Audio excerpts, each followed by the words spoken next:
আজকের এই ভাদুয়া school and কলেজের বিশাল নির্বাচনী সভায় এ পর্যায়ে বক্তব্য নিয়ে আসার জন্য বিশেষভাবে অনুরোধ করতেছি জুলাই আন্দোলনের অগ্রণী সেনানায়ক বাংলাদেশের তরুণ ছাত্র সমাজের আইকন দক্ষিণ এশিয়ার সর্ববৃহৎ ইসলামী ছাত্র সংগঠন বাংলাদেশ ইসলামী ছাত্র শিবিরের সম্মানিত কেন্দ্রীয় সভাপতি জনাব নুরুল ইসলাম সাদ্দাম।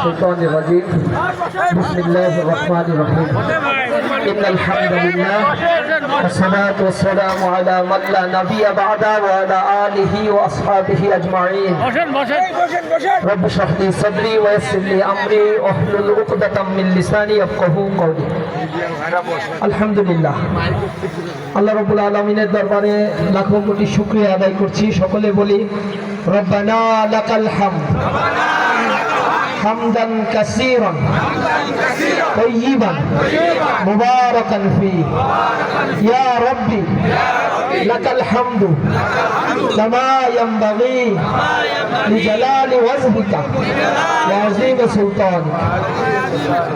আমরা আজকে এই যে চমৎকার একটি পরিবেশে আমরা উপস্থিত হতে পেরে মহান মনিবের দরবারে শুকরিয়া আদায় করছি আলহামদুলিল্লাহ। বাংলাদেশ জামাত ইসলামী দিনাজপুর জেলার উদ্যোগে আয়োজিত দিনাজপুর ৬ আসনের উদ্যোগে আয়োজিত আজকের এই সুবিশাল নির্বাচনী সমাবেশে আমাদের মাঝে উপস্থিত রয়েছেন দিনাজপুর ৬ আসনের জননন্দিত নেতা, মজলুম নেতা, যিনি ডজন ডজন মামলার আসামি ফ্যাসিবাদী সময় হয়েছিলেন। দিনের পর দিন কারাগারের অন্ধকার প্রকোষ্ঠে তাকে আটকে রাখা হয়েছিল। সেই মজলুম নেতা যিনি জুলুম, নির্যাতন, নিষ্পেষণ সহ্য করেও দিনাজপুরের ৬ আসনের অধিবাসীদের কাছে ছিলেন, তাদের অধিকারের জন্য সোচ্চার ছিলেন, কথা বলেছেন। সেই মজলুম জননেতা আনোয়ারুল ইসলাম উপস্থিত, বাংলাদেশ জামাত ইসলামীর অন্যান্য নেতৃবৃন্দ, জাতির জাগ্রত বিবেক সাংবাদিক বন্ধুগণ, আইন শৃঙ্খলার দায়িত্বে নিয়োজিত বাহিনীর সদস্যবৃন্দ উপস্থিত, দিনাজপুর ৬ আসনের ভাই বোনেরা, তরুণ ছাত্র সমাজ, আসসালামু আলাইকুম ওয়া রাহমাতুল্লাহি ওয়া বারাকাতুহু। আল্লাহ রাব্বুল আলামিন কোরআন শরীফের ভিতরে বলছেন, ইন্নাল্লাহা ইয়া'মুরু বিল আদলি ওয়াল ইহসান ওয়া ইতা'i যিল কুরবা ওয়া ইয়ানহা আনিল ফাহশাই ওয়াল মুনকারি ওয়াল বাগই ইয়াইযুকুম লাআল্লাকুম তাযাক্কারুন। এই আয়াতের মধ্যে আল্লাহ রাব্বুল আলামিন 3টা নির্দেশ আমাদেরকে দিয়েছেন, 3টা কাজ থেকে আমাদেরকে বিরত থাকতে বলেছেন। আল্লাহ বলেছেন, ইন্নাল্লাহা ইয়া'মুরু বিল আদলি ওয়াল ইহসান ওয়া ইতা'i যিল কুরবা, নিঃসন্দেহে আল্লাহ তোমাদেরকে নির্দেশ দিচ্ছেন ইহসান এবং সদাচরণ প্রতিষ্ঠা করার জন্য, আর নিকট আত্মীয়দের অধিকার সংরক্ষণ করার জন্য। ওয়া ইয়ানহা আনিল ফাহশাই ওয়াল মুনকার, আর তিনি নিষেধ করেছেন সকল অশ্লীলতা, বেহায়াপনা, অবিচার, জুলুম, নির্যাতন থেকে মানবতাকে মুক্তি দেওয়ার জন্য এবং সকল সীমা লঙ্ঘন পরিহার করার জন্য আমার রব আমাকে নির্দেশনা দিয়েছেন। বাংলাদেশ জামাত ইসলামী এই জমিনে জুলুম, নির্যাতন, নিষ্পেষণের মূলোৎপাট করে ন্যায় ও ইনসাফ প্রতিষ্ঠার জন্য মানবতার মুক্তির এক চিরন্তন ছুটে চলা এক কাফেলার নাম। এই কাফেলা বাংলাদেশের প্রত্যন্ত অঞ্চল পর্যন্ত মানুষের কথাগুলো বলেছে। এ কারণে এই কাফেলাকে স্বাধীনতা উত্তর এই বাংলাদেশে বারবার নিষিদ্ধ করা হয়েছে। তারপরেও আমাদের গতি থেমে যায় নাই, আমরা আমাদের গতিপথ জারি রেখেছি জুলুম নির্যাতনের মধ্যেও। আমাদের এই অন্ধকারের রাজা যারা যারা আমাদেরকে থামিয়ে দিতে চেয়েছে, আমাদের উপরে জুলুম, নির্যাতন, নিষ্পেষণ চালিয়েছে, এই অন্ধকার রাজাদের আমরা বলে দিতে চাই, জুলুমের দিন শেষ হতে চলেছে, আর মাত্র কিছুদিন বাকি, শেষ দিনটি আসতে চলেছে।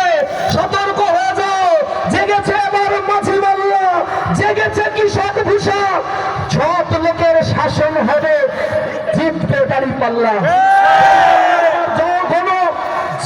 যে সৃষ্টি হয়েছে প্রতি বাংলাদেশে প্রত্যন্ত অঞ্চলগুলোতে আমরা গিয়ে মানুষের কাছে শুনতে পাচ্ছি তারা ইনসাফ আর ন্যায়ের পক্ষে আজ জেগে উঠেছে। চাঁদাবাজ, সন্ত্রাস, দুর্নীতিবাজ আর মাদক নিয়ে যারা কাজ করে তাদেরকে চিরতরে লাল কার্ড যেই জনগণ দেখিয়ে দিবে। উপস্থিতি দীর্ঘ 55 বছরের ইতিহাস এই বাংলাদেশে। এই 55 বছরের ইতিহাসে জুলুম নির্যাতন থেকে মানুষ মুক্তির জন্য বারবার রাস্তায় দাঁড়িয়ে জীবন দিয়েছে। ৭১-এর মুক্তিযুদ্ধের সময় জনগণকে ঘোষণা দেওয়া হয়েছিল সাম্য, মানবিক মর্যাদার সামাজিক সুবিচার প্রতিষ্ঠা করা হবে। এই সাম্য, সামাজিক মর্যাদা আর সামাজিক সুবিচার আর ন্যায় বিচার প্রতিষ্ঠার জন্য কৃষক, মাঝি, মোল্লা, খেটে খাওয়া মানুষ, দিনমজুর, ব্যবসায়ী রাস্তায় নেমে এসেছিল, মুক্তিযুদ্ধে অংশগ্রহণ করেছিল। তখন মুক্তিযুদ্ধের 9 মাস যুদ্ধ চলাকালীন সময়ে শেখ মুজিবের কোনো অস্তিত্ব বাংলাদেশে ছিল না। জনগণ জীবন দিয়ে এদেশকে যখন স্বাধীন করেছে তিনি উড়ে এসে এদেশের প্রধানমন্ত্রী হয়ে এরপরে এই বাংলাদেশের ফ্যাসিজম, এই বাংলাদেশে স্বৈরতন্ত্র কায়েম করেছিলেন, বাকশাল কায়েম করেছিলেন, শত শত মানুষকে তিনি হত্যা করেছিলেন। দুর্ভিক্ষের কারণে হাজার হাজার মানুষ না খেতে পেরে জীবন দিয়েছিল। অনিবার্য কারণে শেখ মুজিবের পতন হওয়ার পরে এ ভূখণ্ডে আবার এক জালিমের শাসন তৈরি হয়েছিল, স্বৈরাচারী ব্যবস্থা শুরু হয়েছিল। এই স্বৈরাচারী ব্যবস্থাপনায় মানুষ তার অধিকার থেকে বঞ্চিত হয়েছিল। এই অধিকার থেকে মানুষ আবার তাদের অধিকার ফিরে পাওয়ার জন্য রাস্তায় নেমে 90-এর স্বৈরাচার বিরোধী আন্দোলন তারা করেছিল। 90 থেকে ধারাবাহিকভাবে দেশের গণতন্ত্রের উত্থান হওয়ার কথা ছিল, কিন্তু আমরা দেখেছি গণতন্ত্রের নামে পরিবারতন্ত্র এখানে কায়েম হয়েছে। পরিবার, কার সন্তান এভাবে করে জনগণের উপরে তারা টুটি চেপে ধরেছে। জনগণ যখন জুলুম নির্যাতন থেকে মুক্তি পাওয়ার জন্য 24 জুলাই বিপ্লবে আবার রাস্তায় নেমে জীবন দিয়েছে। এরপর জনগণ বলেছিল আমরা ইনসাফ কায়েম দেখতে চাই, আধিপত্যবাদকে আমরা না বলতে চাই। জুলাই বিপ্লবের পরেও আর একটা শাসনের জন্য এখন তারা উঠে পড়ে লেগেছে, আমাদের উপরে জুলুম চালানো হচ্ছে। 1.5 বছর ক্ষমতায় যাওয়ার আগে নিজের দলের নেতা কর্মীদের 232 জনকে তারা পাথর মেরে হত্যা করেছে। প্রকাশ্য দিবালোকে তারা ধর্ষণ করেছে। বীরেশ্বরায় 7ম শ্রেণীতে অধ্যয়ন করা আমার বোনকে তারা জবাল বলে রাজনৈতিক ক্ষমতা খাটিয়ে গণধর্ষণ করেছে। তারা এক নারী বিদ্বেষী এক শাসক গোষ্ঠীতে পরিণত হয়েছে। তাদের বিরুদ্ধে আজ বাংলাদেশ জেগে উঠেছে, সরব হয়েছে। তাদের চাঁদাবাজির কারণে, পুকুর ঘের বাড়ি দখল করার কারণে, সম্পদ লুণ্ঠন করার কারণে জনগণ এখন বলছে আমরা ইহসান প্রতিষ্ঠা চাই, সমাজে আমরা ন্যায় বিচার চাই, আমাদের অধিকার আমরা চাই। যখন জনগণ জেগে উঠেছে তাদের মাথা এখন খারাপ হয়ে গিয়েছে। তারা বলেছে জামাত ইসলামী, ইসলামী ছাত্র শিবির নারী বিদ্বেষী। ক্যাম্পাসগুলোতে আমাদেরকে এই ট্যাগ দেওয়া হয়েছে, বলছে তোমরা যদি ক্যাম্পাসে জিতো, ছাত্র শিবির জিতলে মেয়েরা সবাই বোরকা পড়তে হবে, ক্যাম্পাসে তোমরা হাঁটতে পারবা না। আমরা বলেছিলাম আমাদের অধীনে মেয়েরা তেমনি ভাবে নিরাপদ থাকবে, আমাদের বোনেরা তেমনি ভাবে নিরাপদ থাকবে যেমনি নিরাপদ থাকে আমার আপন মা আমার কাছে। আমরা ক্যাম্পাসে তা প্রমাণ করেছি। 5টা নির্বাচনে ইসলামী ছাত্র শিবির যখন বিজয় অর্জন করেছে, আমরা কোনো বিজয় র্যালি, বিজয় মিছিল করিনি, অপোনেন্ট কারো গায়ে একটা ফুলের টোকা আমরা দেইনি। আমরা রাতে অন্ধকারে সিজদায় লুটে পড়েছি, আল্লাহর কাছে দোয়া করেছি আল্লাহ আমাদেরকে দায়িত্ব সঠিকভাবে পালন করার তৌফিক দাও। আমরা অতি উৎসাহী হইনি, আমি দায়িত্ববোধ আমরা জাগ্রত করেছি নিজেদের মধ্যে। আমরা 4 মাস কাজ করেছি, আমরা প্রশাসনের সহযোগিতা পাইনি। প্রশাসন আমাদের অর্থ বরাদ্দ দেয় নাই। আমরা আমাদের আলমবাইদের কাছে গিয়ে গিয়ে টাকা সংগ্রহ করেছি। এরপরে আমরা ক্যাম্পাসের সমস্যা সমাধান করেছি। 4 মাসে ঢাকা বিশ্ববিদ্যালয়ে 250টি কার্যক্রম পরিচালনা করা হয়েছে। এই কার্যক্রম পরিচালনা করতে গিয়ে যে লক্ষ লক্ষ টাকার প্রয়োজন হয়েছে তার যোগান দেওয়ার জন্য ঢাকা বিশ্ববিদ্যালয়, অন্যান্য বিশ্ববিদ্যালয়ে নির্বাচিত ছাত্র সংসদের প্রতিনিধিরা হন্যে হয়ে রাত দিন পরিশ্রম করে ছাত্রদের উন্নয়নের জন্য তারা অর্থ সংগ্রহ করে কাজ করেছে। প্রতি মাসে ঢাকা বিশ্ববিদ্যালয়ের কেন্দ্রীয় ছাত্র সংসদের সামনে আমরা সংবাদ সম্মেলন করে জনতাকে জানিয়ে দিয়েছি এটা ছিল আমাদের আয়, আর এত টাকা আমরা এই খাতে ব্যয় করেছি। কোন মায়ের সন্তানের বুকের যদি স্পর্ধা থাকে আমাদের সামনে এসে প্রমাণ করুন ইসলামী ছাত্র শিবির এক পয়সার দুর্নীতির সাথে জড়িত। আমাদের নির্বাচিত প্রতিনিধিরা কারো কাছ থেকে জোর দখল করে এক পয়সা নিয়েছে তা যদি প্রমাণ করতে পারে আমরা এই ছাত্র সংসদের দায়িত্ব ছেড়ে চলে যাব। একটা ক্যাম্পাসে আপনারা শুনতে পেয়েছেন সব সার্চ লাইট হ্যাজার্ড লাইট দিয়ে বসে আছে, আমাদের সকল কাজ মনিটরিং করছে, ভালো কাজ ছাড়া একটা খারাপ কাজও তারা পায় না। ক্যাম্পাসে আমাদের বোনেরা নিরাপত্তার সাথে বলছে আগে ক্যাম্পাসে ঢুকলে আমরা শঙ্কিত ছিলাম, এখন ক্যাম্পাসে আমরা তেমনি ভাবে চলি যেমনি ভাবে আমরা ঘরে আমাদের বাবার মায়ের কাছে নিরাপদ থাকি। ক্যাম্পাস থেকে আমরা চাঁদাবাজ উৎখাত করেছি, মাদককে উৎখাত করেছি, ক্যাম্পাসে শিক্ষার্থী বান্ধব উন্নয়নমূলক একাডেমিক ক্যাম্পাস আমরা উপহার দিয়েছি। এটা হচ্ছে আগামীর বাংলাদেশ কিভাবে তৈরি হবে তার একটা নমুনা। যদি দাঁড়িপাল্লা বিজয় অর্জন করে আগামীর বাংলাদেশে এখন যেমনি ভাবে ক্যাম্পাস গুলোতে অধিকার আদায়ের জন্য অ্যাডমিনিস্ট্রেশন বিল্ডিং এর সামনে দাঁড়িয়ে থাকতে হয় না, ছাত্ররা চাওয়ার আগে আরো বেশি পেয়ে যায়। আগামীর বাংলাদেশে জামাত ইসলামী যদি ক্ষমতায় যায় এমন ইনসাফের বাংলাদেশ গড়বে, প্রতিটি জনপদের নাগরিক সুরক্ষিত থাকবে, নিরাপদ থাকবে, তাদের চাওয়ার আগে তাদের পাওনা বুঝিয়ে দেওয়া হবে। আমির জামাত বলেছেন আমরা নির্বাচিত হলে এদেশের শাসক হব না, আমরা হব আপনাদের খাদেম সেবক। আমাদের মন্ত্রীরা এমপিরা দাঁড়িয়ে থেকে কত টাকা বরাদ্দ দেওয়া হচ্ছে, কত আয় হচ্ছে, কত ব্যয় হচ্ছে জনসম্মুখে প্রতি টাকার হিসেব তারা দেবে। ট্যাক্স ফ্রি কোনো সুবিধা কোনো এমপি কোনো মন্ত্রী নিবে না, কোন দুর্নীতির সাথে কেউ জড়িত থাকবে না। আমরা দুর্নীতি করব না, কাউকে দুর্নীতি করতেও দিব না, সন্ত্রাস করব না, সন্ত্রাস করতেও দেব না, চাঁদাবাজি করব না, চাঁদাবাজি কাউকে করতেও দিব না। কেউ যদি চাঁদাবাজি করতে আসে তাদের কর্মসংস্থানের ব্যবস্থা করে দিব, কর্মসংস্থানের ব্যবস্থার পরেও ক্ষমতা খাটিয়ে যদি কেউ চাঁদাবাজি করতে আসে তার উপযুক্ত পাওনা তাদেরকে দিয়ে দেওয়া হবে। জামাত ইসলামী ক্ষমতায় আসবে ইনশাআল্লাহ, পরের দিন দেখবেন ওমরা টিকিট ধরছে, এয়ারপোর্ট গুলোতে জায়গা খুঁজে পাবেন না। এই দিন তাহাজ্জুদের নামাজ মনে হবে ফজরের নামাজ। কত মানুষ যারা এতদিন অপকর্ম করছে আল্লাহর কাছে জনমের মতো মাপ চাইবে, আল্লাহ দয়া করে এইবারের মতো বাঁচাও, জামাত থেকে বাঁচাও। চাঁদাবাজি করা জীবনের তরে বন্ধ হয়ে যাবে। ক্যাম্পাসে যেমনি ভাবে চাঁদাবাজি যারা করতো আমরা তাদেরকে প্রজেক্টর টাঙায় লোকের সামনে বলছি দেখেন এই হচ্ছে চাঁদাবাজ। এরা আবার প্রত্যেক অফিসে গিয়ে টিচারদের বলছে স্যার প্রেস্টিজ তো সবই শেষ করে দিল আমাদের। আমরা বলছি চাঁদাবাজি করবো আবার প্রেস্টিজ, ধোলাই তো এখনো শুরু হয় নাই। সাবধান করে দিলাম প্রজেক্টরে দেখানোর মধ্য দিয়ে আগামীর বাংলাদেশে যারা এমন অপকর্ম করবে তাদের অপকর্মের পাই টু পাই হিসাব জনগণের সামনে এমনি ভাবে উপস্থাপন করা হবে, জনগণ সিদ্ধান্ত নেবে তাদের অবস্থান কি হবে। এজন্য তারা ভয়ে ভীত বিহ্বল হয়ে পড়েছে, সব মুখ ফ্যাকাশে হয়ে গেছে, মুখ থেকে কথা বের হয় না। দিনাজপুরে আম সংরক্ষণাগার বানাইতে চায়, মাথা ব্যথা খারাপ হয়ে গেছে। দিনাজপুরের জনগণ কেউ কি জিলাপি খেয়ে এখানে আসছে? জামাত ইসলামী এখানে জিলাপি দেবে? নিজের পকেটের টাকা দিয়ে মানুষ জামাত ইসলামী করে। জামাত ইসলামী এক পয়সা বিনিয়োগ করে না।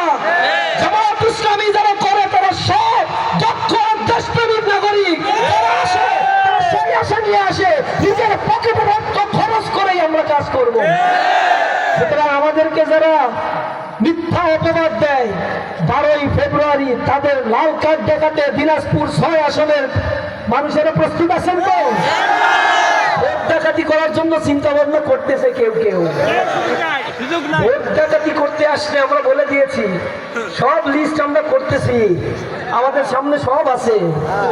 আর তোমরা মাপ চেয়ে এসো তোমার মায়ের কাছে, বোনের কাছে, স্ত্রী সন্তানের কাছ থেকে যে যাচ্ছি ভোট কেন্দ্র দখল করতে। আমরাও থাকবো, দেখা হবে সেদিন। চিন্তা যদি থাকে জানার মতো মাপ চেয়ে এসে এবার আর কাউকে ছেড়ে দেওয়া হবে না।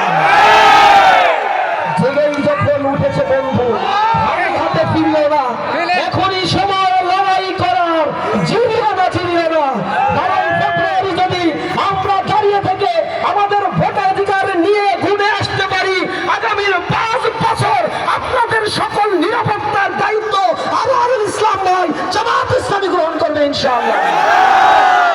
আপনার মা বোনকে যদি নিরাপদ রাখতে চান, আমরা বলেছি জামাত ক্ষমতায় আসলে বাংলাদেশের টেকনাফ থেকে তেতুলিয়া, রূপসা থেকে পাথুরিয়া, কামারুল থেকে বাংলা বাঁধ পর্যন্ত আমাদের বোনেরা হেঁটে যাবে, তার অন্তরে আল্লাহর ভয় ছাড়া আর কারো ভয় থাকবে না।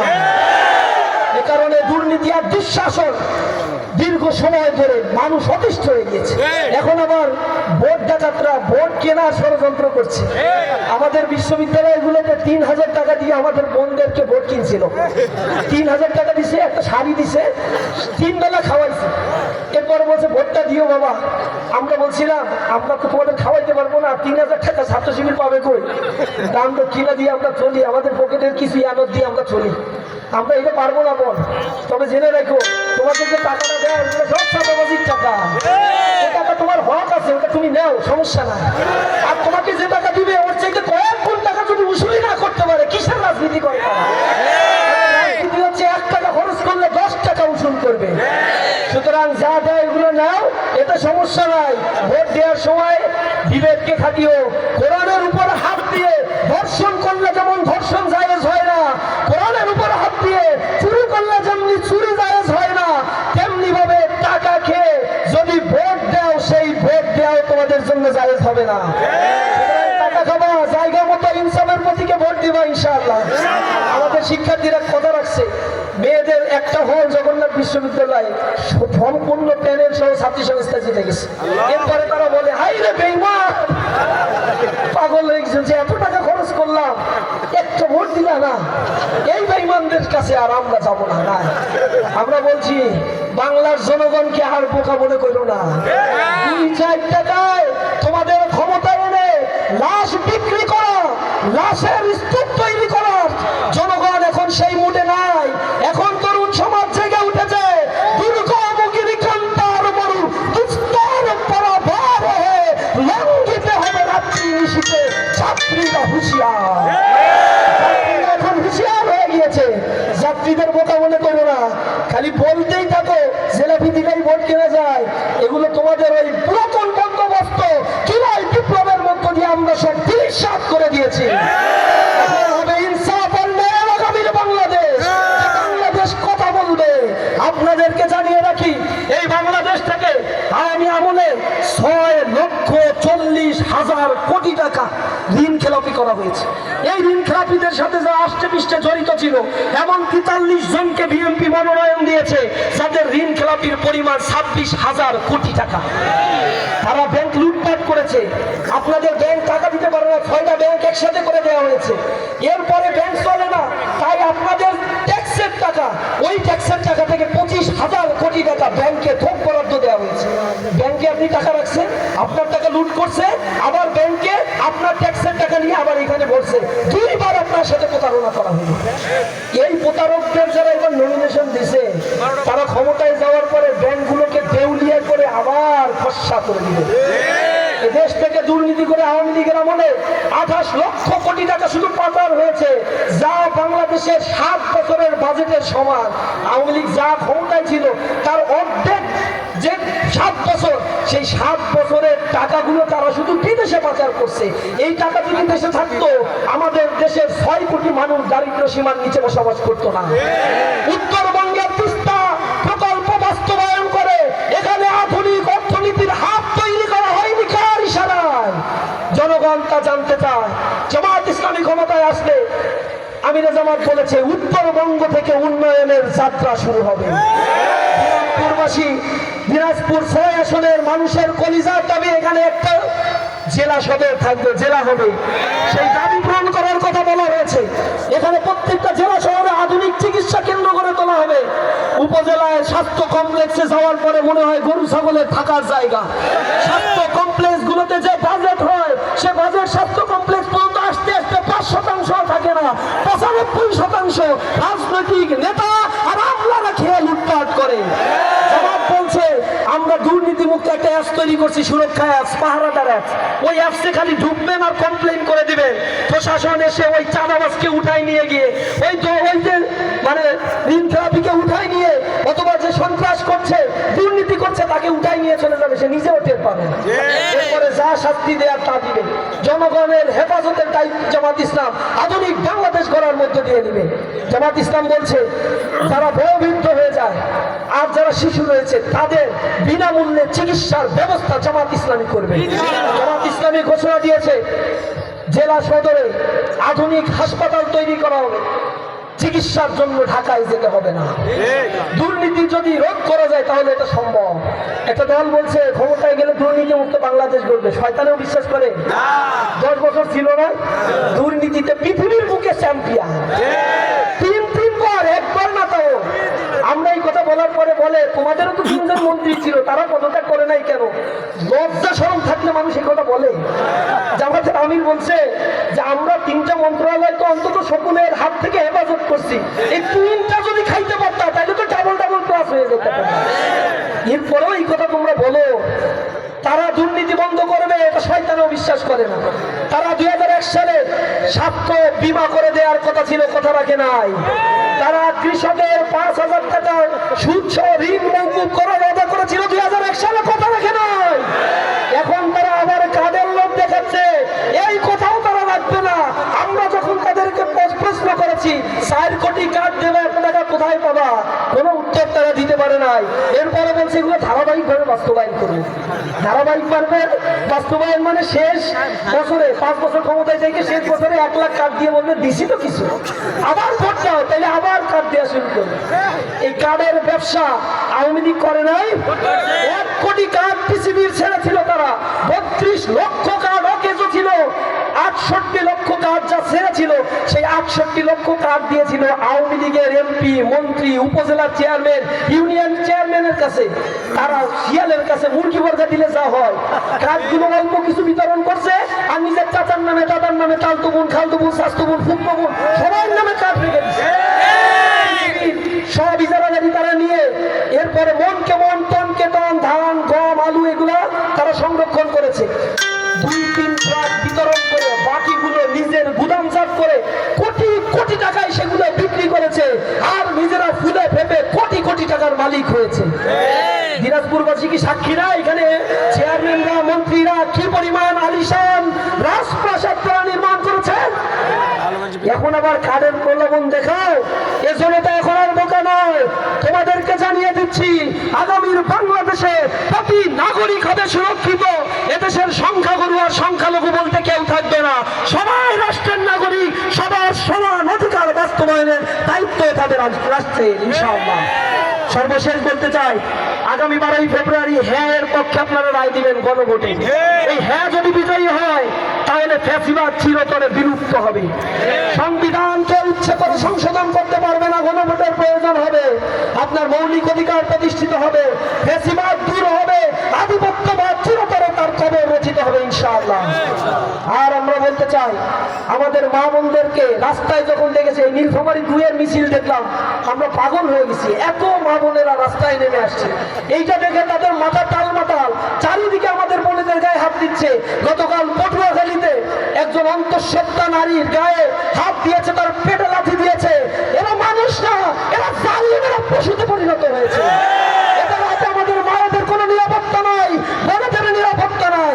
আগামীর দিনে যদি মা বোনদের জন্য নিরাপদ একটি বাংলাদেশ তৈরি করতে চান তাহলে ইনসাফের প্রতি দাঁড়িপাল্লা মার্কায় ভোট দিতে রাজি আছে? বসে থাকবো না, 12ই ফেব্রুয়ারি বের হব এবং ভোট গুনে নেব। কেউ যদি আসে জুলাই বিপ্লবে আমরা বলছিলাম গুলি নিয়ে আসো, হাতে আছে লাঠি আর ইট, এই অস্ত্রটা আছে, তাদেরকে জানিয়ে দিবেন আমাদের কাছেও কিছু আছে, পারলে আসো এখানে। কোনো ভোট টাকা তার ভোটদাস করা হবে না ইনশাআল্লাহ। আমার অধিকার আমি প্রতিষ্ঠা করব, ভোট দিব, ভোট খুলে নিয়ে আসবো ইনশাআল্লাহ। সকলকে নতুন একটি সুন্দর বাংলাদেশ গড়ার উদাত্ত আহ্বান জানিয়ে আমার কথা শেষ করছি। আসসালামু আলাইকুম ওয়া রাহমাতুল্লাহি ওয়া বারাকাতুহু।